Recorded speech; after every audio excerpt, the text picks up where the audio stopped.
2월 14일 살아계신 하나님의 말씀 시편 31편 19절부터 21절 말씀으로 복을 받은 줄도 모르고 사는 사람들, 이란 제 말씀드립니다. 숨 쉬는 게 너무 감사해가지고 말이죠. 행복해하는 그런 이들이 몇이나 있을까요?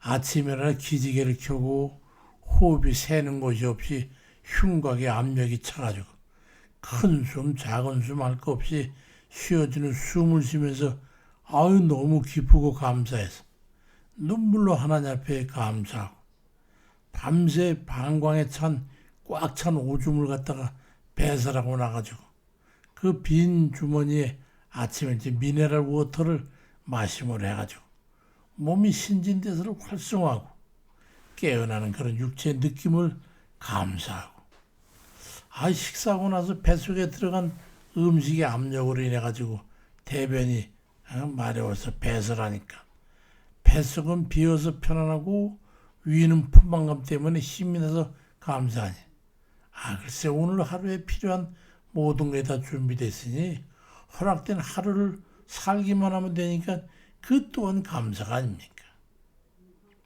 이러한 감사의 마음을 실제로 느끼면서 진심으로 감사합니까? 아마도 그건 당연한 거 아니야. 이렇게 할 이들이 대부분일 거예요.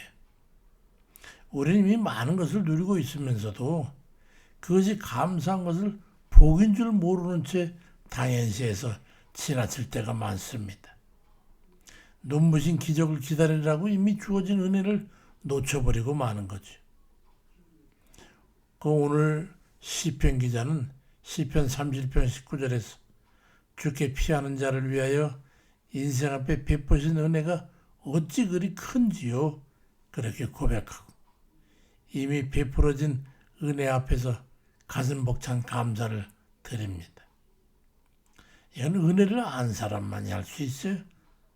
한 일주일 전 저도 야간에 글쎄 호흡곤란 증세가 생겨가지고 진땀이 막 나고 그래가지고 응급실 가고 오고 하면서 편안한 들숨 날숨을 쉴 때까지 응급처치를 하고 나서 그 숨 쉬는 게 그게 얼마나 감사한 일인지 그렇게 깨닫고 나서 이 세상에 가득 찬 공기를 코로 숨쉬어 마셔드리고 생명을 유지하는 것이 얼마나 감사한 일인지를 새삼 깨닫게 됐어요. 오늘 이 아침에도 우리도 평범한 일상에서 흐르는 하나님 그 보살핌을 깨닫는 그런 귀한 복된 시간 되시길 바랍니다. 하나님의 자녀로 살아가는 것 그 자체가 우리의 얼마나 가장 큰 축복이라는 걸 알아야 합니다. 우리는 종종 무엇을 더 가져야 더 행복할 것인가를 자문하게 될 때가 많지요. 그렇지만 성경은 누구의 소유이냐가 복의 기준이라고 말해요. 우리가 누구의 소유입니까? 시편 65편 4절에 주께서 택하시고 가까이 오게 하사 주의 뜰에 살게 하신 사람은 복이 있나이다. 우리 주님의 소유로 사는 것, 이게 복이에요. 하나님께 공급받는 존재로 살아가는 그 신분의 은혜를 말하는 예수 그리스도의 십자가 은혜로 말미암아 우리는 하나님의 기업이 됐고 하나님께서 책임지시는 그런 인생이 됐지 않습니까? 로마서 8장 31절에 자기 아들을 아끼지 아니하시고 모든 사람을 위하여 내주시니가 어찌 그 아들과 함께 모든 걸 우리에게 주시지 않겠냐. 이게 바로 소유의 개념이에요. 이미 가장 귀한 것을 주신 하나님께서 우리의 모든 하루하루의 삶을 외면하시겠냐 말이에요. 우리가 하나님 것인데 하나님의 기업인데 말이죠. 우리가 숨쉬는 공기, 오늘도 깨어 예배할 수 있는 건강, 말씀을 들을 수 있는 마음의 여유, 이 모든 게 택하심을 입은 자의 특권입니다.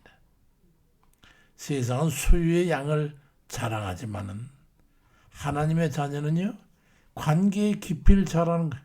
하나님과의 주고받을 수 있는 그런 것이 없는 인생. 이건 빈 껍데기예요, 껍데기. 콩깍지. 그것이 가장 큰 형태이고 가장 큰 복인 하나님의 주고받을 수 있는 삶, 관통, 우리의 인식의 동의, 이런 게 중요한 거죠. 어느 노인이 한평생을 성실히 살아면서 큰 부를 이루지 못했지만은 매일 아침 식탁 앞에서 오늘도 세 끼를 먹을 수 있으니 감사합니다라고 기도했어. 누군가 그 정도는 그 정도는 누구야 누리는 거 아닙니까? 뭐 이렇게 감사합니까? 그랬대. 그렇게 말합니다. 누구나 누리는 것이 아니라 감사하는 사람만 누리는 것이기 때문에 그렇습니다. 감사는 현실을 바꾸는 능력이 아니라 현실을 은혜로 해석하는 깨달음입니다. 누군지 아시겠죠? 조지 물러 목사의 책상에 빵 한 개와 숲 한 그릇을 놓고 기도하는 그 기도의 자리에서 있었던 얘기입니다. 먹고 마시며 즐거워하는 일상의 삶이 하나님의 은혜예요. 전도서 8장 15절에도 이에 내가 시락을 찬양하노니 이는 사람이 먹고 마시고 즐거워하는 것보다 더 나은 게 세상에는 없다고 하는 것을 말씀하고 있습니다. 전도서는 허물을 노래한 것처럼 보이지만 그 깊은 곳에는 하나님 안에서 누리는 일상의 기쁨을 가르치는 지혜가 거기에 곳곳에 숨어 있습니다. 식사 한 끼를 먹고 행복한 감사를 느끼고 감사하십니까? 그걸 느껴보시기 전에는 진실한 감사를 안다고 할 수가 없어요. 우리가 하루 3번 밥을 먹고 목이 마르면 물을 마시고 피곤하면 잠들 수 있다는 사실 절대로 당연한 게 아니에요. 먹고 마시는 일은 생존의 문제 아닙니까? 가장 평범해 보이는 그 속에서 하나님의 섭리를 발견하라고 우리에게 권면하고 있어. 마태복음 6장 11절에 오늘 우리에게 일용할 양식을 주시옵고라고 하는 기도하러 가신 주님 그 가르침, 매일의 공급이 하나님의 손에서 온다고 하는 실질적 깨달음의 체험적 신앙 고백 아니겠어요? 깊은 의미가 있다는 걸 알아야죠. 우리는 미래의 큰 축복을 기다리라 오늘 주신 작은 은혜를 소홀히 흘려보내고 지나치고 마는 겁니다. 범사에 감사하라는 데살로니가전서 5장 18절의 말씀. 상황이 좋아서 감사한 뜻이 아니잖아요. 모든 상황 속에서 하나님의 감사의 손길을 찾으라는 초대의 말씀이죠. 작은 것에 감사하는 마음은 더 큰 감사를 불러오지요. 감사는 또 다른 은혜를 끌어오는 통로이기 때문입니다. 헬렌 켈러는 이렇게 말했습니다. 감사는 우리가 가진 것을 충분하게 만든다.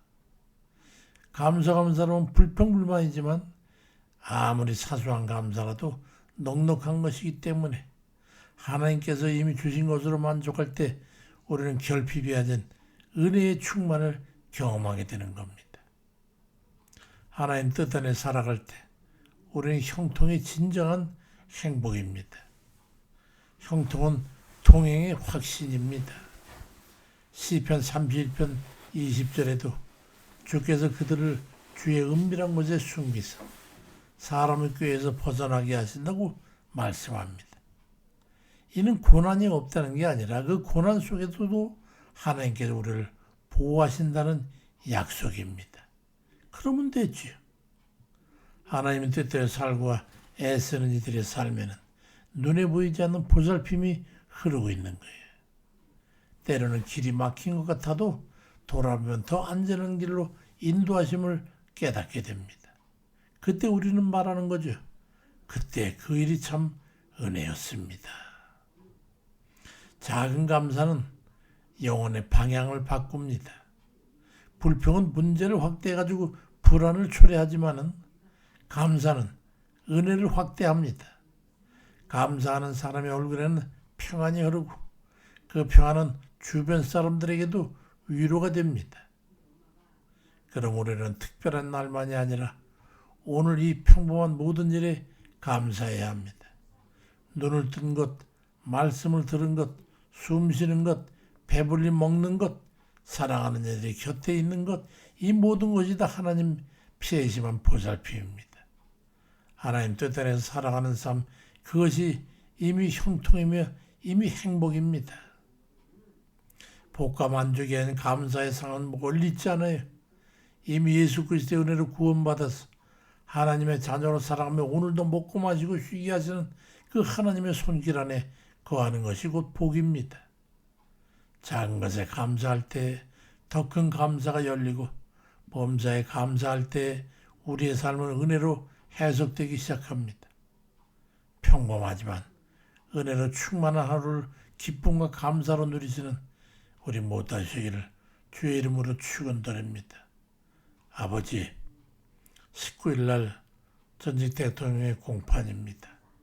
하나님 이를 아시지요? 그가 새벽마다 1시간, 저녁에 1시간씩 기도하면서 우리 합심한 기도를 요청했습니다. 우리의 마음 합해서 기도한 그 기도를 아버지 들으실 줄로 믿습니다. 하나님 사랑하는 자 그들을 위해서 베푸시는 은혜는 모든 게 합력해서 선을 이룬다 하셨으니 우리가 마음을 앞에 뜻을 앞에서 기도하는 그 기도를 아버지 들으시고 역사하실 줄로 믿습니다. 악한 것은 패하고 선한 것이 승리하며 아버지의 뜻이 반드시 공의가 실천되고 아버지의 말씀이 이 땅 위에 굳건히 서서 이 나라를 반석에 다시 한번 세우실 줄로 믿습니다. 악은 소멸되고 불의는 꺼지고 선과 의가 이 나라에 바로 서도록 인도해 주옵소서. 아버지, 그가 의가 있다면 그를 다시 한번 이 땅의 귀한 도구로서 하나님의 뜻을 이루도록 역사해 주시옵소서. 모두가 함께 기도하는 기도를 들어주실 믿사오고 예수 그리스도 이름으로 기도드립니다. 아멘입니다.